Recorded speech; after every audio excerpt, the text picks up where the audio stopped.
The distress signal that shouldn't exist. What if the next distress call you answered came from a ship that officially disappeared more than 50 years ago? The Atlantic Ocean has always hidden secrets beneath its restless waves. Some are buried in shipwrecks. Others are swallowed by storms. But every so often, sailors whisper about a mystery so unsettling that even experienced captains refuse to discuss it after dark. Welcome to Midnight Mysteries. Tonight, we're setting course into one of the ocean's most chilling legends, a ghost ship that shouldn't have existed, carrying no crew, no explanation, and a secret that seemed to wait for anyone brave enough to step aboard late one October evening. Senior Coast Guard Officer Daniel Mercer stood quietly on the bridge of the patrol cutter Resolute. 23 years at sea had taught him to respect the Atlantic. Calm water could become deadly within minutes, and strange things often happened far beyond the reach of land. The storm had arrived. Just after sunset, towering waves slammed against the cutter while rain blurred the horizon into a wall of darkness. Visibility had dropped to almost nothing, forcing the crew to rely entirely on radar and navigation. Equipment. Daniel wrapped both hands around a mug of black coffee as he studied the glowing radar screen. Then something appeared, a small green almost 40 miles northeast, moving slowly. Captain, the radar operator called. We've got an unidentified vessel. Daniel walked over. Any transponder? The operator shook his head. No eyes, signal, no registration data. That wasn't unusual by itself. Equipment sometimes failed during storms. What happened next wasn't normal. A weak transmission crackled through the bridge speakers. Mayday, static. Please respond. More static. We're still here, the message repeated. Exactly the same dot every 47 seconds. Daniel frowned. Trace the frequency. The communications officer adjusted several controls before looking back with a confused expression. The signal's ancient. What do you mean? The frequency hasn't been used for emergency broadcasts in decades. Silence settled across the bridge. Daniel checked the coordinates. The unknown ship hadn't changed course. It simply drifted with the current. Run a historical registry search, he ordered. Within minutes, one of the younger officers returned carrying an electronic tablet. His face had turned noticeably pale. Sir, what is it? The coordinates match an old shipping route. So, the vessel broadcasting that distress signal, he hesitated, officially disappeared in 1971. Nobody spoke. The ship's name slowly appeared across the SCREEN-MV. Harbinger. Daniel recognized it immediately. Every Coast Guard Academy cadet had heard the story. The Harbinger had vanished while transporting scientific equipment from Iceland to Newfoundland. 28 crew members had been aboard. No distress call had ever been received. No wreckage had ever been found. After months of searching, investigators concluded the ship had been lost somewhere beneath the Atlantic. Case closed. Until tonight. Daniel stared through the rain toward the invisible darkness beyond the windshield. If that's really the Harbinger. He didn't finish the sentence. No. One needed him too. 30 minutes later, the patrol cutter emerged from the storm. At first, Daniel thought the radar had malfunctioned. Then lightning illuminated the sea. There it was, the Harbinger, floating silently. Its faded grey hull looked worn by decades of salt water, yet somehow remained intact. Rust streaked the sides, broken ropes swung gently in the wind, and faded white lettering barely revealed the ship's name. Most disturbing of all, the navigation lights were glowing. Someone or something had powered. Daniel assembled a four-person boarding team as their inflatable boat approached. An eerie silence settled over the water. No voices, no footsteps, no engine noise, only waves striking steel. The boarding ladder hung over the side as though someone had lowered it moments earlier. Daniel climbed first. His boots landed heavily on the rain-soaked deck. "Coast Guard," he shouted. "If anyone's aboard, announce yourself." Nothing answered. The ship felt strangely warm. Not abandoned, not forgotten, alive. The bridge door stood open. Inside, charts remained neatly spread. Across the navigation table, a steaming mug of coffee sat beside the captain's chair. Daniel reached toward it, still warm. His pulse quickened. Someone should have been here only minutes ago. One crew member searched the galley. Dinner's still on the table. Another voice echoed from below. "The generators are running perfectly." A third officer emerged from the crew quarters. "Sir, everyone's belongings are still here. Clothes, wallets, family, photographs, even wristwatches lay exactly where they'd been left." It looked as though 28 people had simply disappeared. Daniel entered the captain's cabin. A leather-bound logbook rested on the desk. He carefully opened the final page. The handwriting became increasingly shaky toward the bottom. The last entry read, "October 18th. We finally understand what followed us out here. If anyone finds this ship," the sentence ended. Abruptly, the remaining page had been torn away. Before Daniel could examine the book further, a loud, metallic bang echoed somewhere deep below deck. Every member of the boarding team froze. Then came another sound, heavy footsteps, slow, deliberate, walking directly beneath them. Daniel looked at his team. Every one of them was standing in the captain's cabin, which meant someone else was on the Harbinger, and whoever it was had been waiting for them to come aboard. The ghost ship found, with no crew. Part 2. The footsteps below. Deck. For several long seconds no one moved. The heavy footsteps echoed beneath the steel deck, each one slow and deliberate, as though someone knew exactly where they were. The sound wasn't random. It had a rhythm. Step, pause, step, pause. Daniel Mercer exchanged uneasy glances with the other 4 members of his boarding team. No one spoke. The Atlantic outside had fallen strangely quiet. Even the wind seemed to disappear, leaving only the faint groan of old steel and the distant crash of waves against the hull. "Everyone stays together," Daniel whispered. He clipped a high-powered flashlight onto his vest and slowly reached for the captain's cabin door. The footsteps stopped. Complete silence. "Did anyone see somebody?" Officer Lena Brooks asked quietly. Daniel shook his head. "No. But someone made that noise." "I know." They stepped cautiously into the dim hallway. Emergency lights mounted along the ceiling flickered weakly, casting long shadows that stretched across rust-stained walls. The air carried an odd smell, not decay, not salt water, but something metallic, almost like ozone after a lightning strike.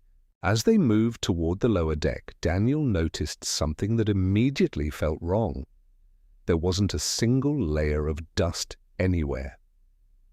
For a ship that had supposedly vanished more than 50 years earlier, everything looked remarkably clean.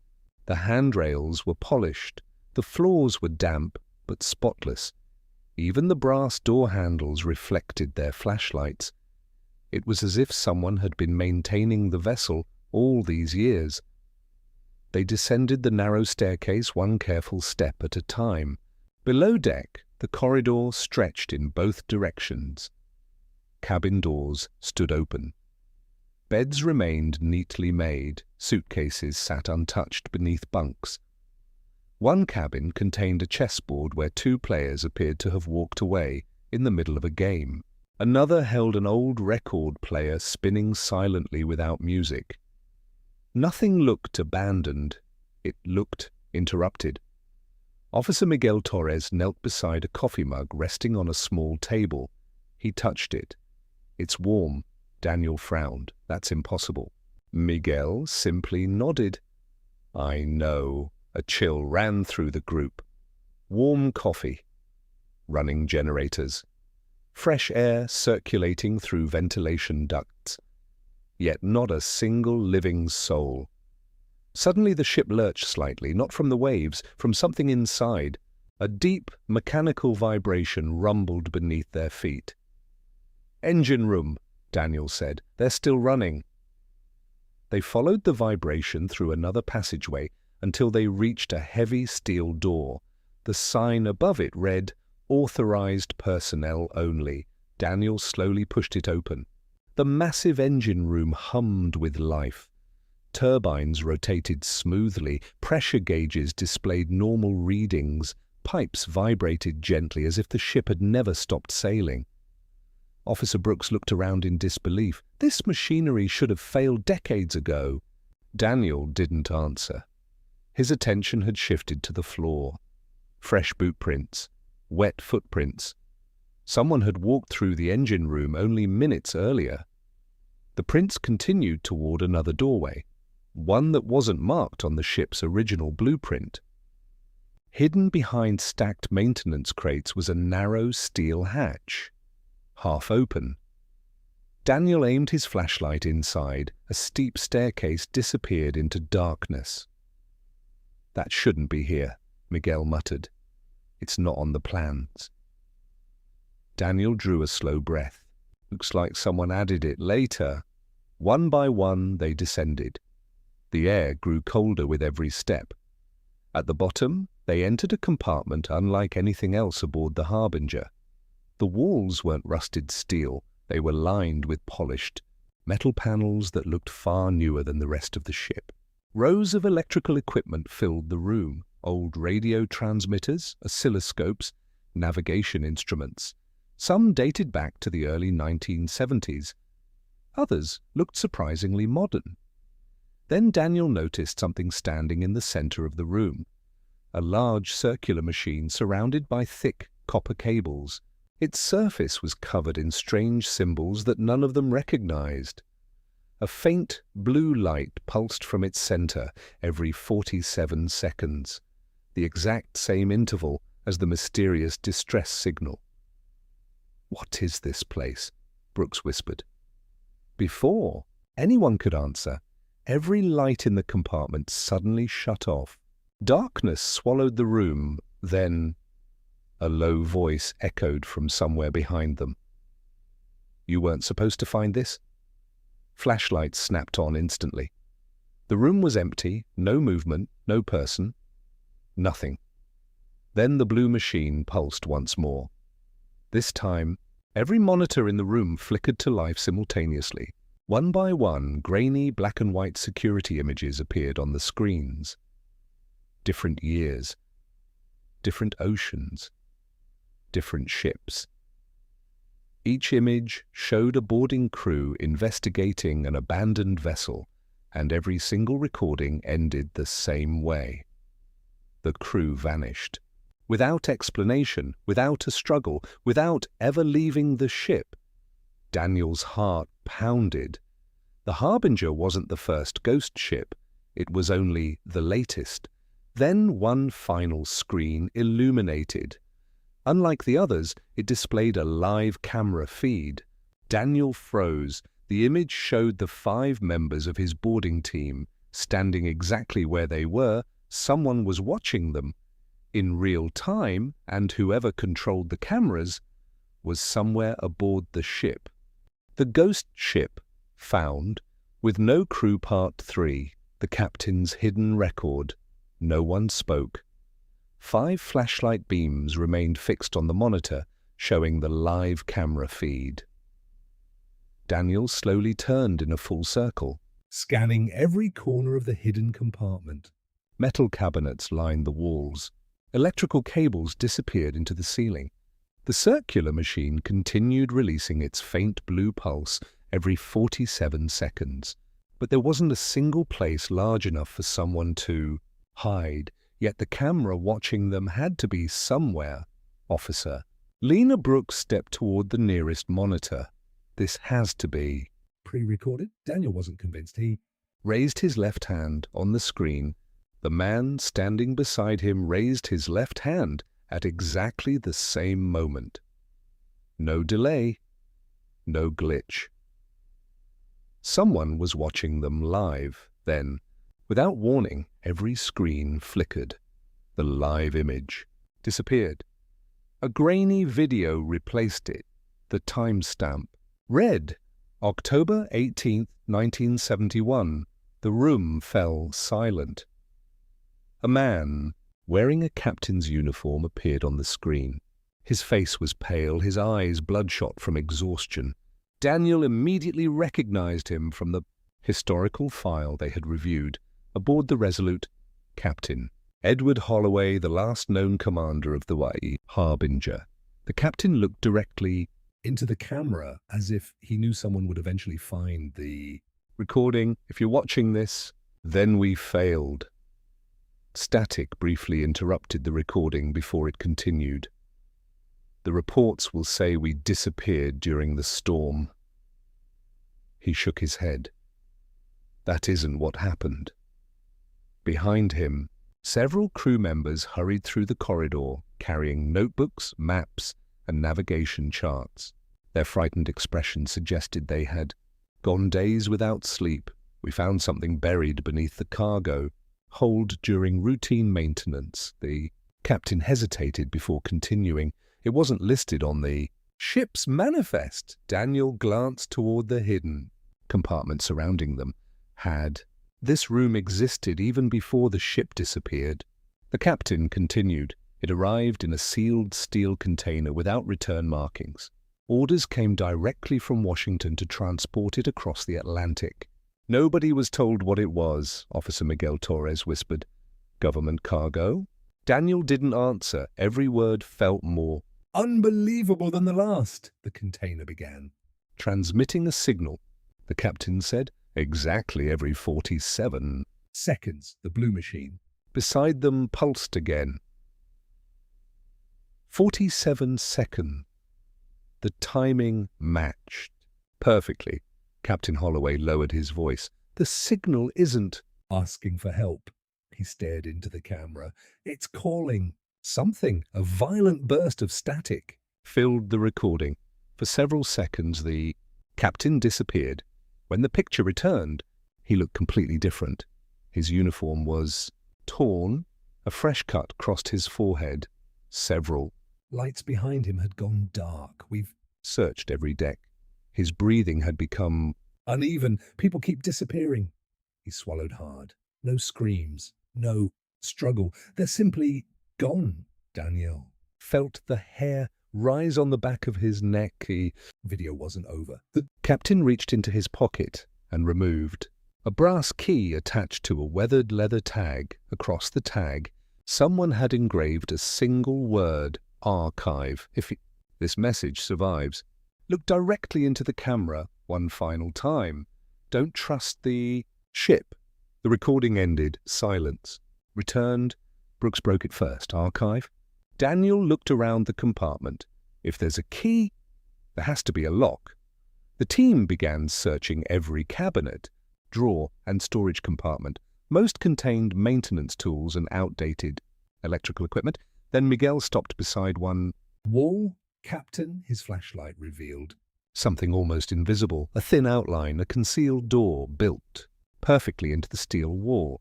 Daniel inserted the brass key for a brief moment. Nothing happened. Then a heavy locking mechanism clicked. The hidden door slowly swung. Inward, a rush of freezing air escaped from the darkness beyond. Their flashlights revealed a narrow archive room filled floor to ceiling with shelves, hundreds of leather logbooks, each carefully Labeled, different ship names, different. years. Some dated back to the 1940s, others were surprisingly recent. Daniel reached for the nearest journal. The date on its spine read 2024. His Heart skipped. That was impossible. The Harbinger had. supposedly vanished in 1971. How Could there be records from this year? he opened the journal. Inside were photographs, satellite images, crew, rosters, boarding, reports. One page displayed a familiar picture. It was the patrol cutter, Resolute. Another page showed Daniel Mercer standing on its bridge just 2 days earlier. Someone hadn't simply been watching the Harbinger. Someone had been watching them long before they ever answered the distress call. Before Daniel could turn another page, the hidden archive door slammed shut with tremendous force. The lights throughout the compartment went black. One by one, the team's flashlights failed. Then, in the darkness, a calm voice whispered, Only a few feet away, you finally found the truth. A long pause followed, but "You're already 53 years too late." No. One knew who had spoken. No one knew where the voice had come from, but every member of the boarding team realized the same. terrifying fact, they were no longer investigating. The mystery of the Harbinger. They had just become the next chapter in it. The ghost ship, found with no crew part. For the truth. The ocean. Buried darkness swallowed the compartment. Daniel Mercer couldn't Even see his own hand in front of his face. The only sound, was the frantic breathing of his boarding team and the slow rhythmic pulse coming from somewhere inside the hidden room. Every 47. seconds, one pulse, then silence, another pulse, then silence. Again, the mysterious voice echoed through the darkness one final time. You finally found the truth. But you're already 53 years too late. Then, nothing. Officer Brooks struck her flashlight against her palm. It flickered back to life. One by one, the others managed to restore theirs. The archive door remained shut. Daniel rushed toward it and pulled the heavy steel handle. It swung open effortlessly. Outside, the hidden compartment looked exactly as they had left. The strange machine was still glowing, the monitors were dark, and the mysterious voice had vanished. Miguel looked around. Nervously, did anyone actually see who was talking? Everyone shook their heads. Daniel stepped back into the archive. Something immediately caught his attention. The shelf was empty. The journal dated 2024 was gone. Someone had removed it, but none of Them had left the room. His thoughts were, interrupted by a sharp voice over his emergency. Radio, Captain Mercer, this is the Resolute. Do you copy? The transmission was weak but understandable. Daniel grabbed the radio. Copy! We're still aboard. The response came almost immediately. Sir, where have you been? Daniel frowned. What do you mean? We lost contact with your team nearly 14 hours ago. Daniel stared at the others. 14 hours? He checked his watch. It had only been 43 minutes since they boarded. Brooks looked at her own watch. It showed the same. Miguel slowly whispered, That's impossible. The radio crackled again. The storm is returning. Radar shows the Harbinger drifting toward the Devil's Shelf Reef. If you don't evacuate now, the signals suddenly cut out. Daniel made his decision. We're leaving. Nobody argued. The answers they wanted weren't worth dying for. The 5 officers hurried back through the engine room, past the spotless crew quarters, past the untouched dining hall. Everything remained exactly as before. Except Dodo. Warm coffee inside the captain's cabin had finally gone cold. Daniel paused. The captain's logbook still rested on the desk. Almost instinctively, he opened it one last time. His breath caught. The torn final page had returned. It hadn't been there before. Slowly, he unfolded it. The handwriting matched Captain Holloway's. It read, "To whoever boards this ship, next, you will believe we disappeared. Truth is much worse. We never left. The ship doesn't sink." Remembers, every crew that steps aboard becomes part of its history. When enough time passes, another ship arrives, another investigation begins, another crew takes our place. If you're reading this, we're already gone, and now it's your turn. A sudden metallic groan shook the entire vessel. The floor tilted violently. "Captain!" Brooks shouted, "The ship's moving!" Daniel slammed the journal shut. Outside, the Atlantic had transformed. The sea was completely calm. No storm, no wind, only thick grey fog surrounding the Harbinger in every direction. Then, through the mist, another ship appeared. A Coast Guard cutter. Silhouette looked strangely familiar. Daniel raised the binoculars hanging around his neck. His blood ran cold. It was the Resolute, their own ship. But something was terribly wrong. The hull looked decades older. Paint peeled from its sides. Covered every railing. Several windows were shattered. The vessel drifted silently without lights. Crew stood on deck. No radio calls came from the bridge. Only silence, Miguel whispered. "That's us." Daniel couldn't answer. He suddenly understood what Captain Holloway had tried to warn them about. The Harbinger wasn't hunting people. It wasn't haunted. It was trapped inside a repeating cycle, a place where time folded back on itself. Every investigation became another disappearance. Every rescue crew eventually became another ghost story. The distress signal had never been asking for help. It had been bait away to bring the next crew aboard. The blue machine wasn't calling monsters. It was preserving the cycle. Daniel looked toward his team. "We leave." "Right now!" They sprinted toward the boarding ladder. Their inflatable boat still floated alongside the ship. One by one, they climbed aboard and pushed away with everything they had. The moment the boat drifted 20 yards from the Harbinger, the fog exploded across the water. The ghost ship's lights flickered. Once, twice, then it simply vanished, not beneath the waves, not into the distance. It ceased to exist. The ocean stretched empty beneath the morning sun. Moments later, the real Resolute emerged from the fading mist and rescued the exhausted team.